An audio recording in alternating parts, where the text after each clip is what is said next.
if you look at the setup that we have here, we actually have the Workbench that we created sort of as the focal point of this project. We wanted to get all the tools that we use regularly at the Workbench to be stored on the Workbench. So yeah, we're going to build a wall here, and we'll show you that in CAD in a minute. And then we came up with a set of tools that we thought were most appropriate to be right at the Workbench. So let me jump over, share my screen, and then we can.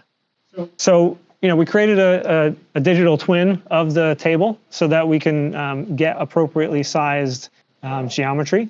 We're using XDesign here, but of course, your SOLIDWORKS for Makers license can either come with all of the X apps, which are web-based products, or SOLIDWORKS, which is installed on your PC, as well as XDesign and Xshape. So here we're staying within XDesign, all running in a browser.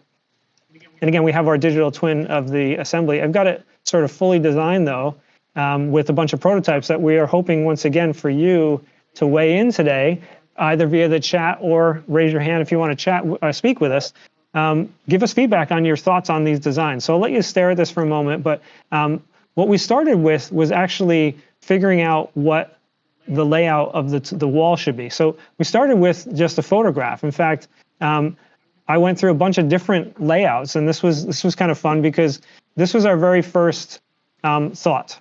Let me fit this to screen. Our very first thought was these were the tools that we should have at the Workbench, and this was the first stab at the layout. And it was literally just making a footprint on the table and playing with the orientation of things. You notice clamps are down here, tape measure and marking tools are at the top. But we just went through, and every time we physically rearranged it, we snapped a photo and brought that into XDesign. And Chinlu, I remember you noticed the clamps moved upward because I was thinking one-dimensionally, right? We only had 1 foot clamps on hand, so I'm like, oh, the clamps should go down at the bottom. But you said to me what? Remember?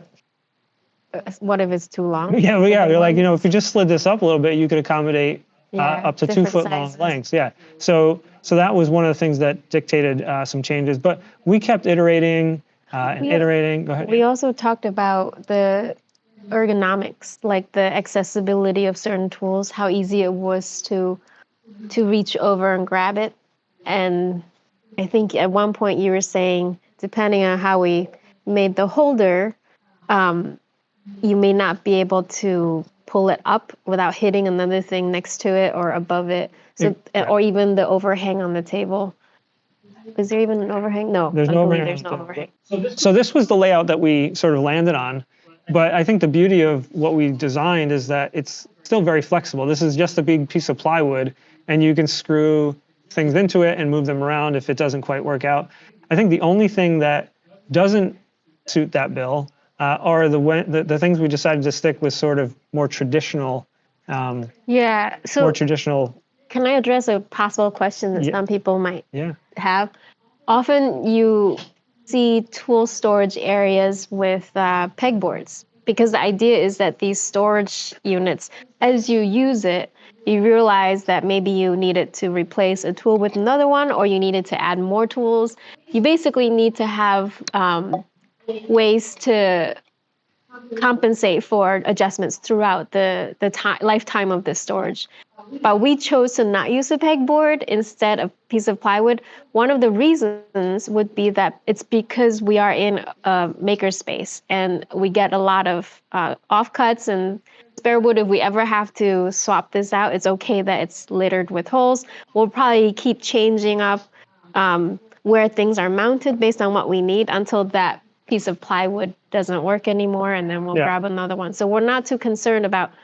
We're more concerned about the fact that if a pegboard went in, it might actually get damaged more than it would be usable, because it needs to weather the usage of this space. Yeah. But so the one exception, though, that we did we leaned pretty heavily into digital fabrication for most of these things, and we'll show you that in a second. But we stuck with tradition in terms of just grabbing a dowel and drilling a small hole into the plywood and mounting some pegs. And here we're going to use that to mount the clamps as well as some tape rolls. So these are the only areas where we sort of went traditional, if you will.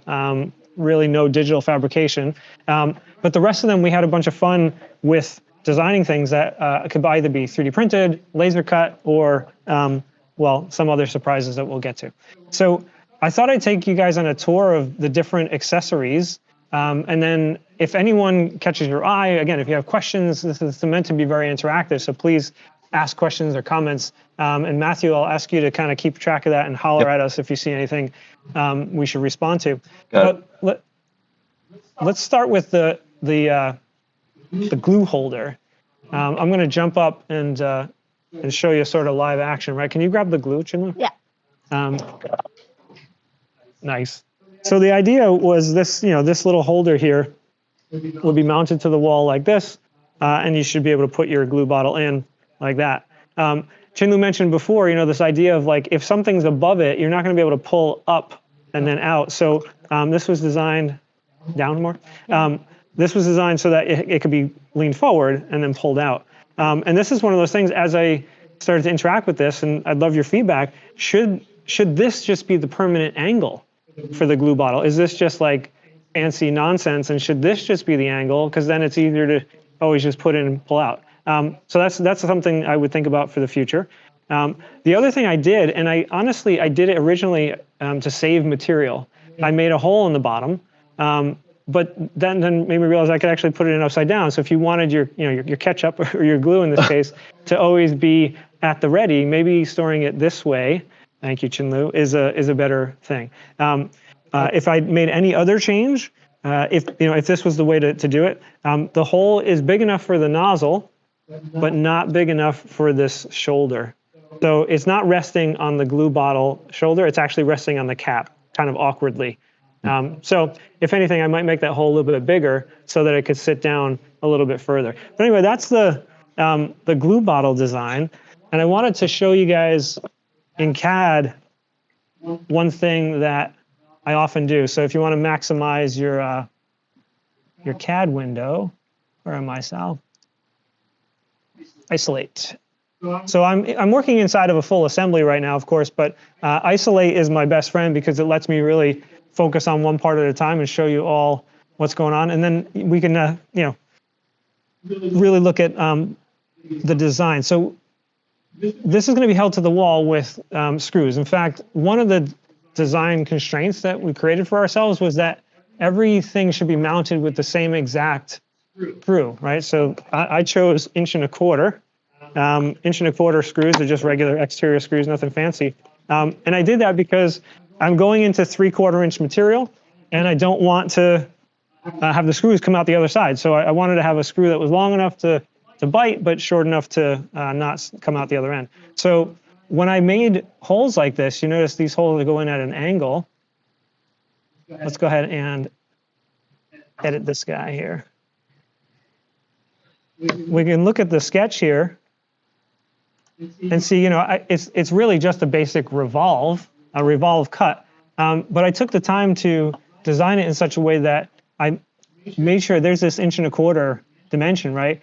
I want to make sure that it's 1¼ to here. I should have actually put the dimension to here because this is going to go exactly to the end of the plywood. But anyway, I wanted to make sure that the hole was big enough for the screw, of course, but then it also took into account how long this screw is, and I don't want it to poke out the other side. That's one small detail here. The other thing I often do, if you look at the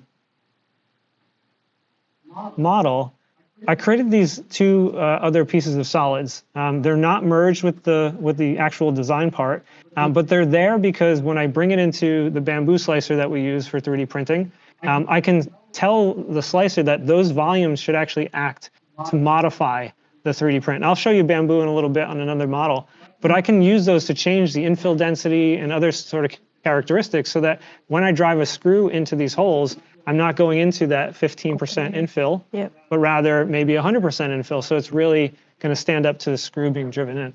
This is the glue bottle holder. It's going to have a wooden dowel that sticks up and through here. And then, again, if I exit Isolate, that paper towel will sit right on top of there. So this, by the way, is just a side note. This trio, for me, is like a must-have in a shop if you're going to be gluing wood together. Obviously, you need your glue.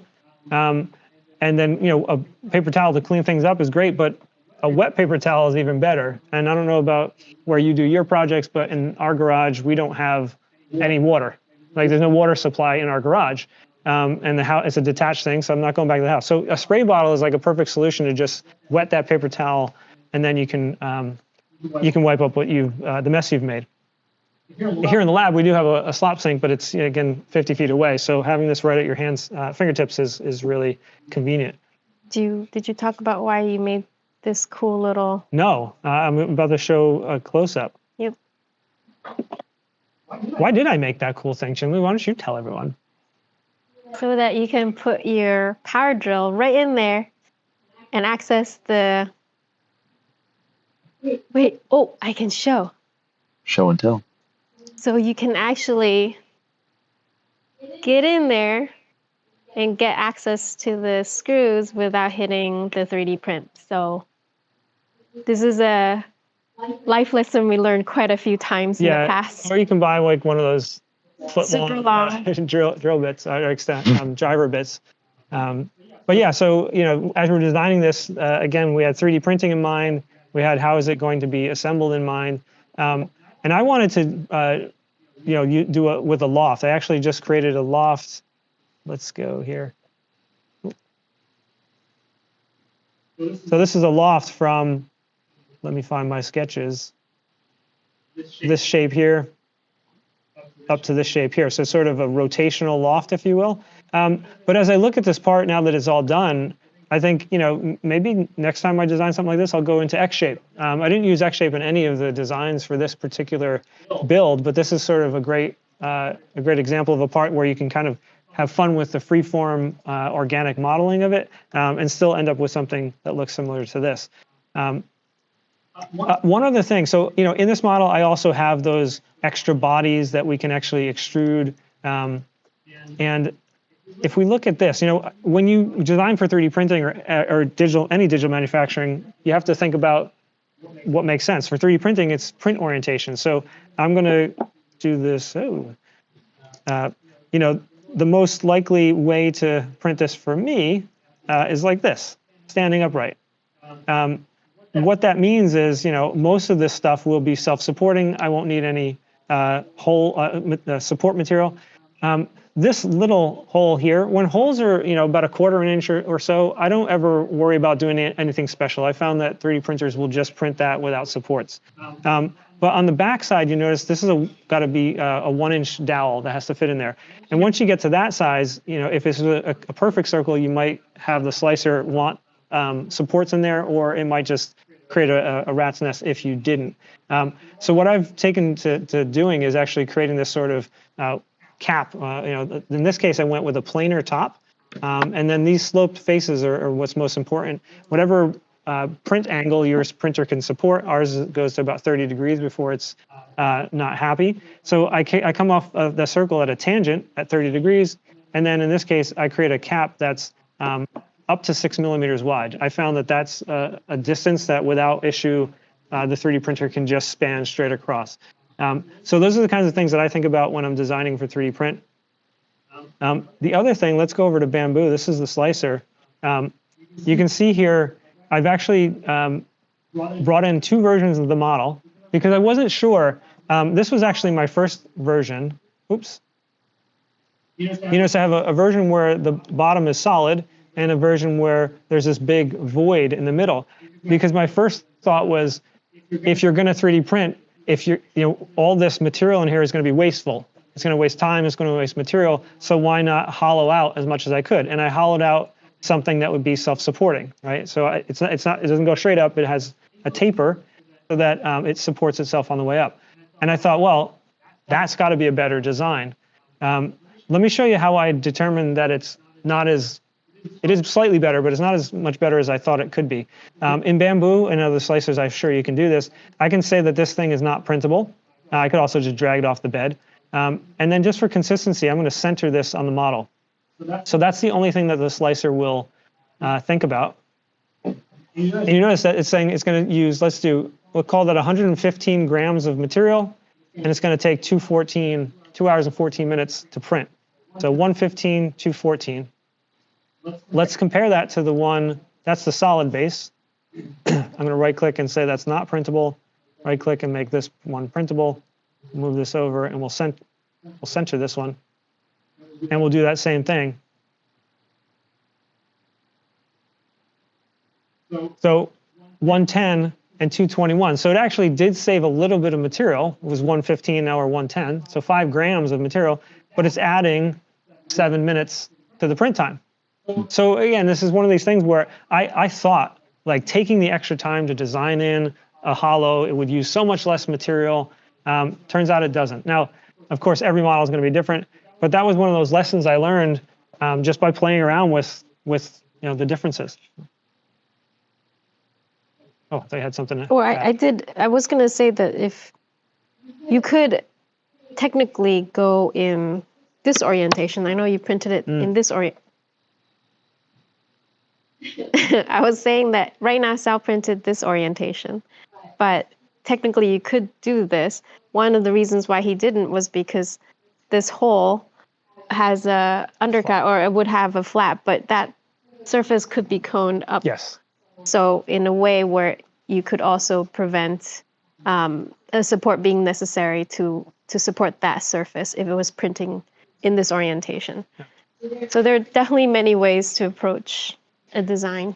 Yeah, I'm curious. I've only tested up to 6 millimeters to see how far our printer would bridge a gap without supports. That being a 1-inch diameter means it would have to bridge 1 inch. And I thought I heard somewhere that someone said, some printers can go up to 1 inch. So if anyone on the call has experience or knows that there's a threshold that's bigger than 6 millimeters for bridging without supports, I'd love to know that. Please share that in the comments. One other thing I wanted to show about this model, you notice that some of the bodies are this yellow color, and the one that was getting printed is white. So in Bamboo, I can take my multi-body part. These were the different bodies that we would have created in XDesign, and I can say to each one of these bodies, when you right-click, you can change the type. By default, it comes in as a part, which means it's going to print. But if you change it to a modifier, it will actually allow it to have settings that modify the print. So for these bodies, these 4 yellow bodies, under the strength, I set it to 100% infill. So that when we look at the slice, let's look at this. If we pull this down, and I'll zoom in for you. You notice that I've got, I think it's just the default 15% infill, but once we get into that zone where that yellow cylinder was, we're going 100% on the infill. And then it goes back to 15 everywhere, but if we get back down to these guys, you notice that around these holes, it's all 100% infill. And again, we're doing that so that when you drive a screw in there, it's hitting solid plastic. More material to bite into. Yeah.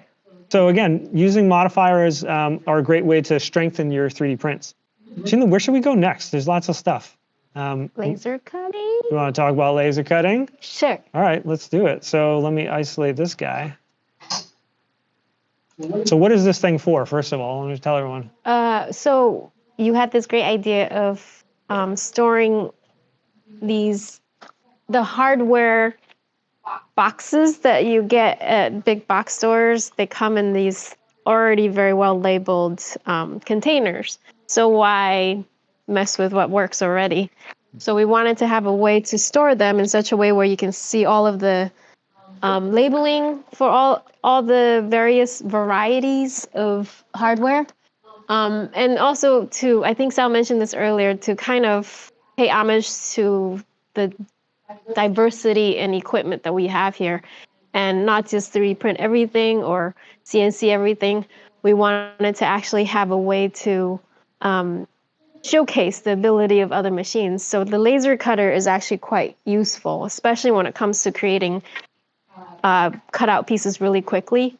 And this thing doesn't have to be super strong. It just needed to be stable enough so it can be mounted. And I guess part of it was we also wanted it to not take over the entire storage area. We want it to be trim and appropriate. And so we used like an 1/8 inch or a 3 millimeter piece of plywood. And in it, you can see on the you can actually see in the CAD, Sal had created the tab and slat kind of construction. Once Sal created the model, he was able to export the DXF of all of the pieces. You actually nested them not just on a sheet of plywood, but inside of each other, basically. Right. Instead of having each one of the pieces just kind of sit adjacent to each other, I have them sharing a common edge. So all of those finger joints that you see here, where it's kind of turned 90 degrees, I basically, when it's all flattened out on the sheet, I touch the two, and in Illustrator was able to very quickly remove some of the splines that make up, or the lines that make up all the tabs on one of the piece, so that when it's butted up, there's only one piece has the cutout, the other piece just takes advantage of it. Exactly. Right, and then starts the rest. Yeah, because if you just rotated this piece 90 degrees so it was coplanar with this piece, you'd end up with duplicate edges in there. Yeah. And the laser cutter would cut it twice. Xdesign, being a parametric CAD system, does let you build parameters that can drive your model. So you see here, I've actually got the material thickness, which is a huge thing, right? Anytime you design something that's going to be laser cut or CNC routed or whatever, the material that you get will always be slightly different, right? It says it's 3 millimeters, it's 2.95, right? Or whatever. So being able to tweak that number really fast once you have your material in hand and then output your DXFs is huge. So I always create a parameter for material thickness, but I did other ones here just in case we wanted to make the shelves work for different box sizes or how many shelves we have here. So, I can change the number of shelves to 3. And we'll just rebuild the whole thing. There we go.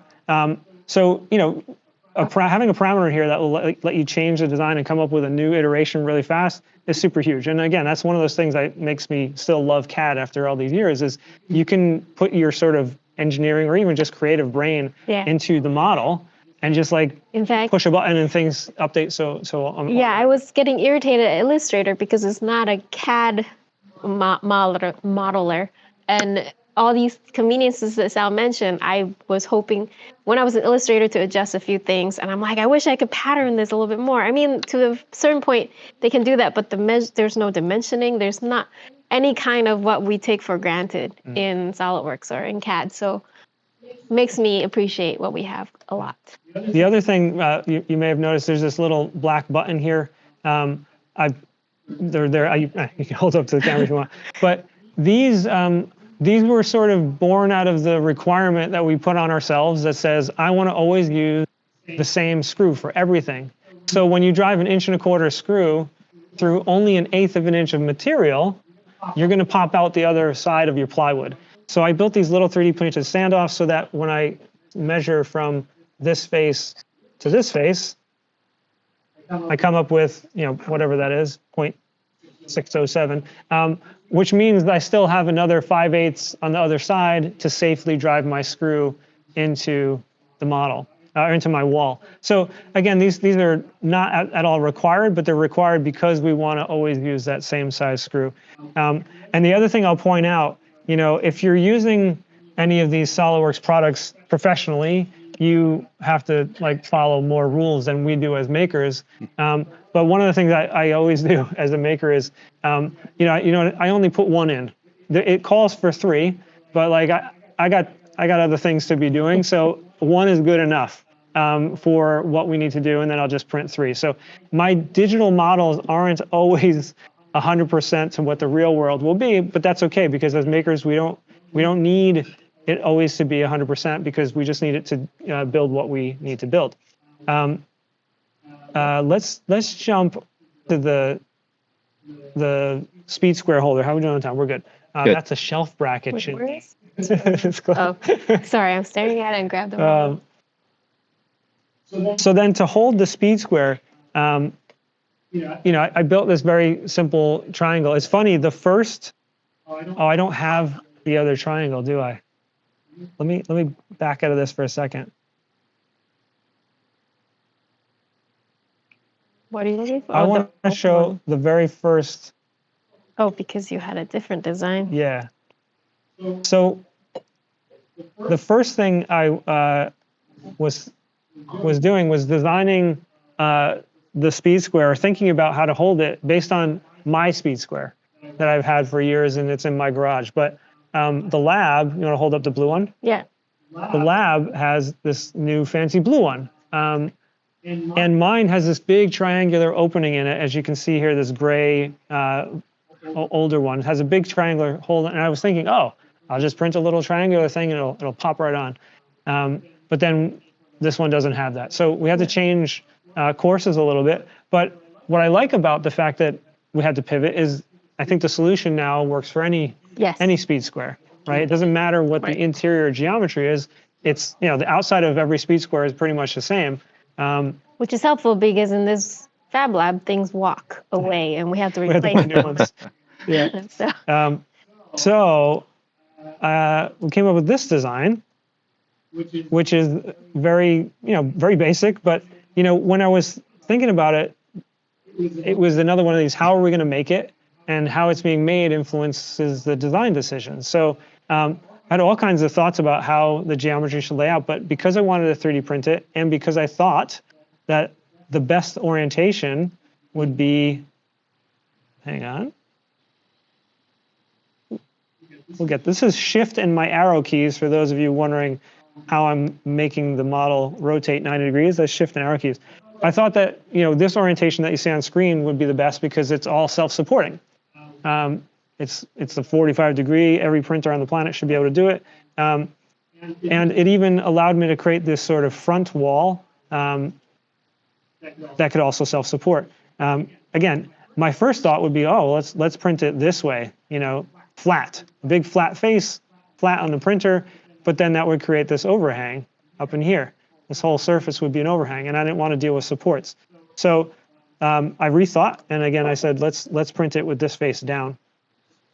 That influenced the location and design of the screw holes, because ideally, my brain says I should have a screw hole here because this thing sits on a wall like this. I should have a screw hole here and a screw hole like over here, because that would be sort of a nice symmetrically balanced, held on the wall thing. But if I had some geometry over here, it would probably interfere with my ability to print it this way. So again, I'm sure there's clever solutions to come up with all different ways to design this, to print it, and not deal with supports.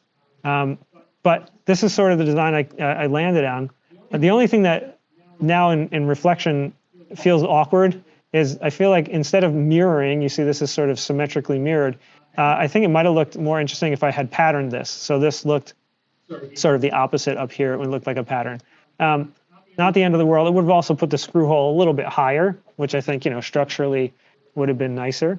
But anyway, it still gets the job done in terms of printing this thing without supports. One other nuance, I also added this big sort of tapered and filleted area so that that skinny slot that it needs to fit in doesn't go all the way to the top. It's not like microsurgery when you have to put this the thing in, but it actually gives a little bit more of a gap. It's a nice lead in. That's one of the things I think it's nice about your designs, even like the glue thing that you had mentioned, which is that lead in, because it reduces the situation where you're cursing because you can't aim for where it's supposed to go. It just if it's easy to put back, people will likely put it back. Yeah. One thing I forgot to go through my mental checklist on this one. This model is actually one I forgot to put in the extra bodies. Right. So when we assemble that, we got to be really careful not to overdrive the screws because it will crush. It will crush the print. But those are easy enough to add. All right. This is we got three. Okay, we're getting the really good ones now. Yeah. Let's talk about the drills. Right, you want to grab one of them? Yep. So, drills can be mounted or put on walls in a bunch of different ways, right? The first and the most obvious would be just build a shelf, sit it on the shelf like this, and then it's easy to just grab and put back. So that was one idea. I was going to build a shelf, and in fact, I was going to use those same brackets. Here. Oh, sorry, yeah. I was going to use these brackets that we're using for the upper shelf, I was going to just turn them upside down and use them for a lower shelf or whatever. But then I said, well, will it sit if the batteries are all charging and we got this little holster thing? It's not going to sit on the shelf.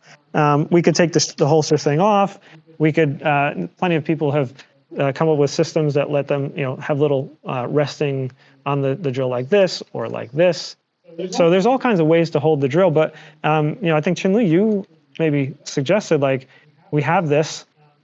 This clip. Why don't we see if we can come up with a solution to? Yeah, I'll take credit for that. I mean, no, I'm pretty sure it wasn't me. You inspired me. All right, show everyone what we came up with. So I'm pretending I'm the wall. I'm the wall. Oh.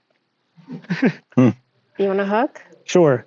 Yeah, the whole idea is that you can just clip it on there. Turn sideways. Oh, there you go. Yeah, and then it'll go on.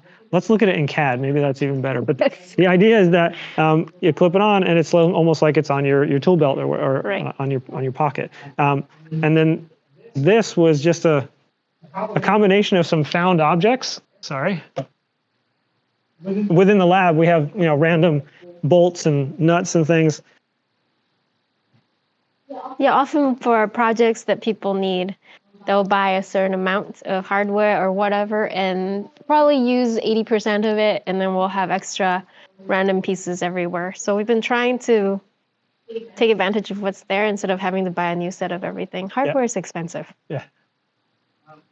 So in this case, we have this bolt. And again, I just modeled it very crudely for our purposes. And if we hide this, we can see that I have a left-handed part that has a recess in it for the head of that bolt, and then a right-handed part which doesn't. But what's interesting about the right-handed part, let's go to a section view. It has this internal hex geometry, and that allows us to put an actual nut inside the 3D print. So we'll trap a nut inside the 3D print. I'll show you in a second how we accomplish that in the bamboo slicer if you've never done that before. But this is one of these really cool things about 3D printing. You can have these sort of pause events that let you do stuff to your print and then let the print resume. One of the other things, if we just focus on how this one would be printed, let me change orientation of my section view. So again, I'm printing this part in this orientation on the print bed. It'll print fine. I've got a flat floor. But again, if I left it alone, I would have had a flat ceiling and the potential for the printer to have an issue there. Now, because we are pausing at this location, right, at this surface, oops, I shouldn't have clicked on that.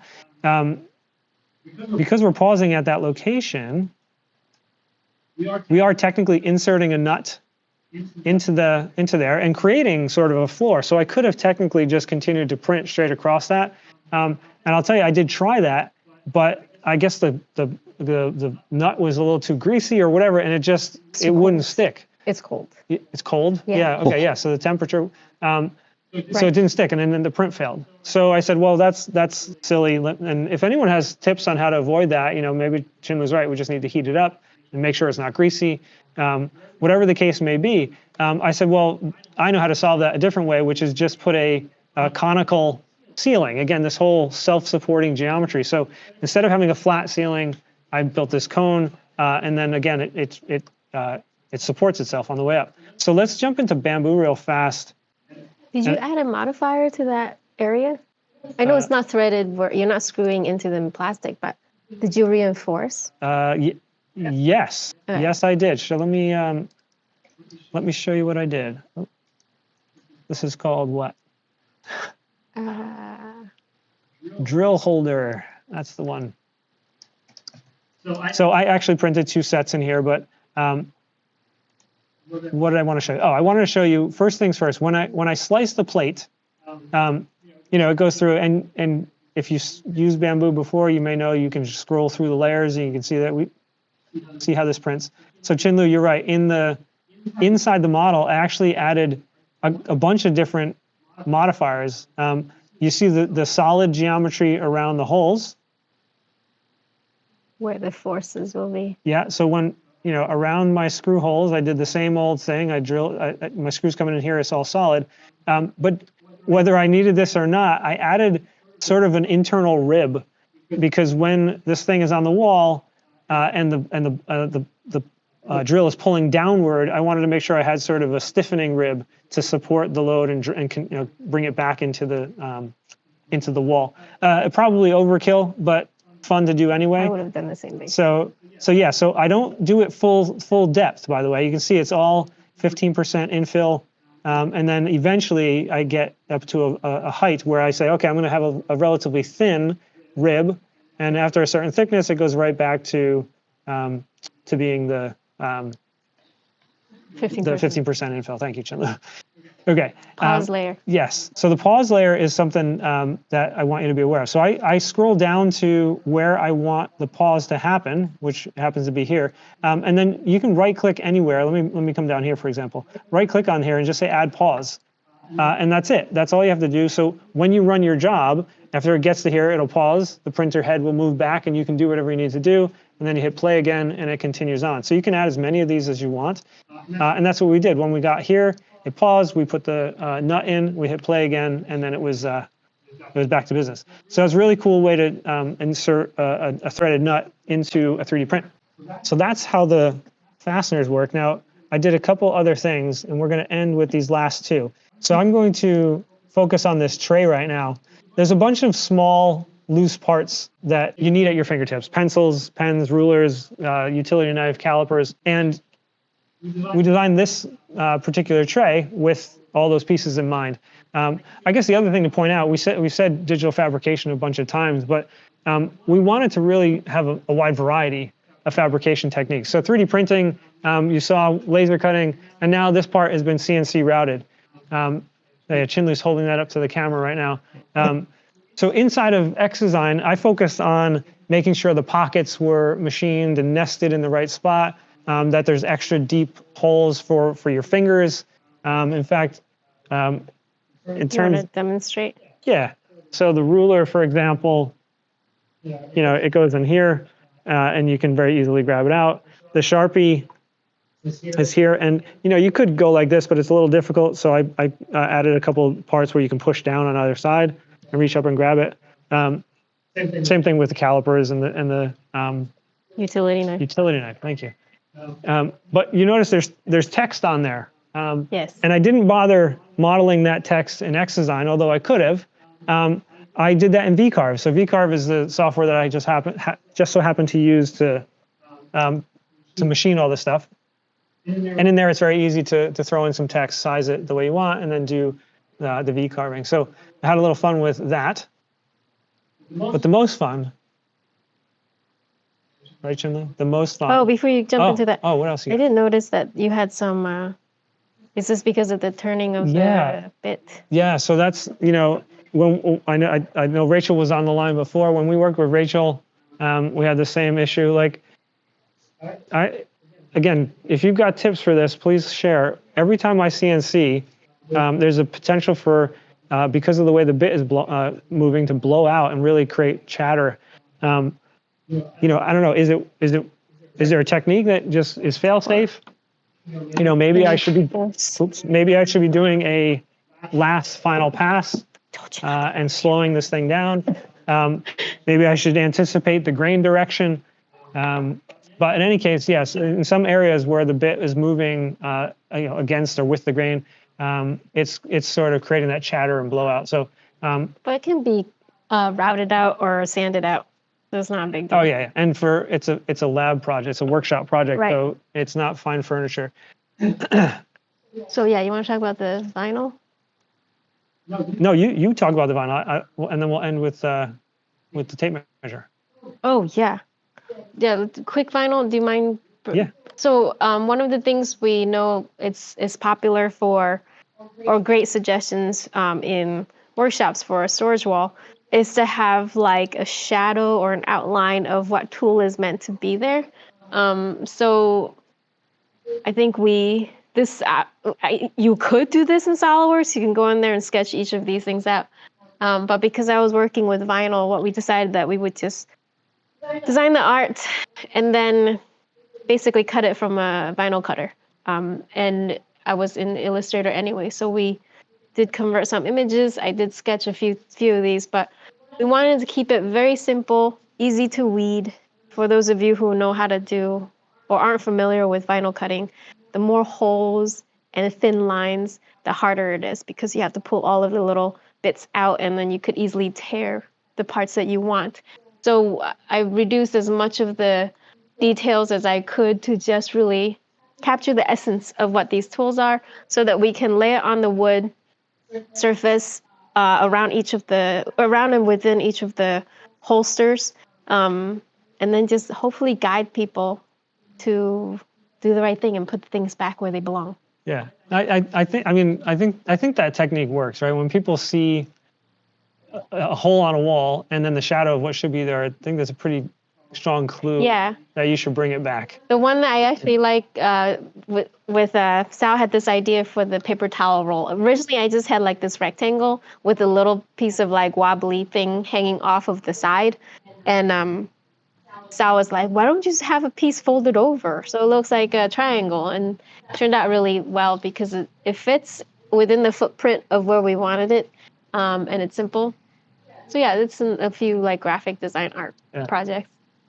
I saved the best for last. I hope you guys enjoy the best. So this is a little pouch, if you will, for the tape measure. In fact, inspired by my trusty tool belt, right? So this is the tool belt I've had for years, and on the front there's a pouch for your tape measure.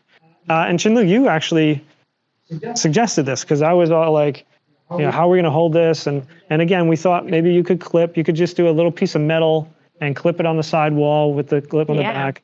But I'm pretty sure you said, yeah, I did. Dude, I'll take that credit because I remember that. So so we were inspired actually also by project that our friend Rachel has done, making her own shoes, and she worked with leather to form it. I think they were soles to her shoes, and we got some leather ourselves and wanted to figure out if there's a way to form this so that, similar to what Sal just shared with the belt, it allows us to drop, when this is on the wall, carry this in there however you like, upside down, right side up, but I think it fits better this way, yeah? I mean, that's how I would do it. Sorry, I don't know if I was in there. So this idea of mounting and getting it in, and this was a fun thing to try to make. Yeah, I mean, it was a first for both of us, right? So we have done no/very limited leather work. You had to figure out. So let me in CAD for a second. So we modeled the 3D bent up version. Yeah, I want to make sure they see the cool little engraving that you put in there. Go ahead. Yeah. So, we modeled the 3D version, but we used X sheet metal to do this, right? So if you have SolidWorks for makers, or I should say X Design for makers, then you get SolidWorks or X sheet metal, X Design, X Shape, all the web-based applications, and that's what we use here to model it. If you have SolidWorks for makers, you can use, of course, SolidWorks sheet metal to do the same thing. But in here, the beauty about sheet metal is that it automatically gives you a flat pattern. So you design the bent up thing, and it will figure out how to flatten it. So this is what we would give the DXF to Chinlu, and she had to then figure out the settings to cut leather. Oh yeah, that was fun. You've cut wood and vinyl, acrylic. You know how to do that, no problem. First time cutting leather. It smelled weird. It smelled disgusting. Like a dentist's office, according to you. Yeah. Yes, but you have to make sure that you get the right settings on the laser so that you're not burning the leather or just completely covering it in soot. Because this is such a thick piece of leather, we had to do multiple passes in order for it to cut through completely. But we basically the trick is to do lots of test cuts. Find a portion of the leather that you're going to throw away. Just do a whole bunch. I just made little circles and just tested the power, speed, frequency, and just make it so that it finally cut through. Yeah. And once you get it right, it was super fast to just get the pattern in. Yeah, and what's even I love even more about this. It was new frontier, but we also had to design this. You didn't have to, but like we designed this little laser cut wooden template, so we know exactly where to drill the holes. This is actually going to get riveted on. So I guess I technically broke the rule. We're not using screws for this one. We're going to use rivets.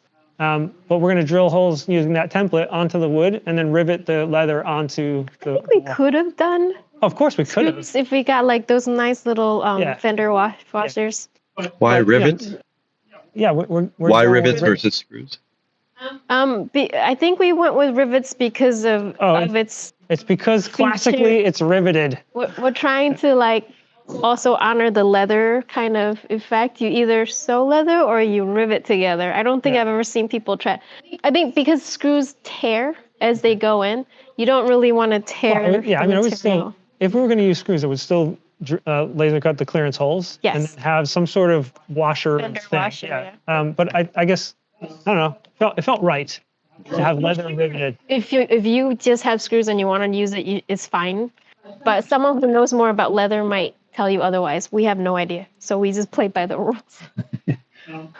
So in the same model, you'll notice in the design manager, I've got all these different containers that show the bent part, the flat part, the laser cut template, and then also the mold. So I use the same geometry to build the upper and lower mold. So this is the lower mold, and on it, on it, all I did was create. I keep hiding the wrong thing. Sorry. I created this little semicircular registration mark that helped me position the leather on the mold before we clamped it. And then, yes, we're going to open it in a second. And then the upper half is here, and that's where I modeled in this little embosser, maybe? Is that the right word? Anyway, there's the lab logo. I modeled that in so that when the two halves were clamped together, it would, you got it? Yeah. So we actually have, the second one in the mold. So this is kind of the mess that we, right now? Sure, yeah. This is the mess that we made. Okay, you have it. I'm holding the weight. Yeah, we're gonna start taking these off. We had to open presents while you guys are live. It's like your favorite holiday or birthday. Oops. Okay, let's see if it came out. It's a little weird there, but I think it's from the clamp. yeah. Oops, got too close. Hold that. Yep. So there it is again. A little embossing. It's still a little wet, which I would expect because this is a 3D print. And again, this is new territory. I think people would normally make your mold out of wood or some other metal, more appropriate thing. But experiments are for learning. And so we made this out of 3D prints. One thing I can definitely see already, I didn't add any extra infill. So the clamps are definitely destroying the mold. Yeah. It's only going to last for a couple more. I mean, if we're going to mass produce this, you would have milled aluminum or. Well, I mean, you can still do wood. I think you can machine wood, and maybe messing around with the number of wall layers, the infill. Maybe that would be enough to let this last for a dozen or 100 or whatever. But yeah, as Shinlu said, there's the logo inside. There's the registration key, and I don't know. I'm thrilled. I love how it came out. Proud of it. It looks really nice. We might have to make a whole clothing line of belt accessories. Anyway, so that is, we're close to the final minute of our official hour. That is the last piece of the puzzle for us to have reviewed. Absolutely still available to stick around and answer questions or hear your thoughts. I hope that you did enjoy seeing all the things we've designed.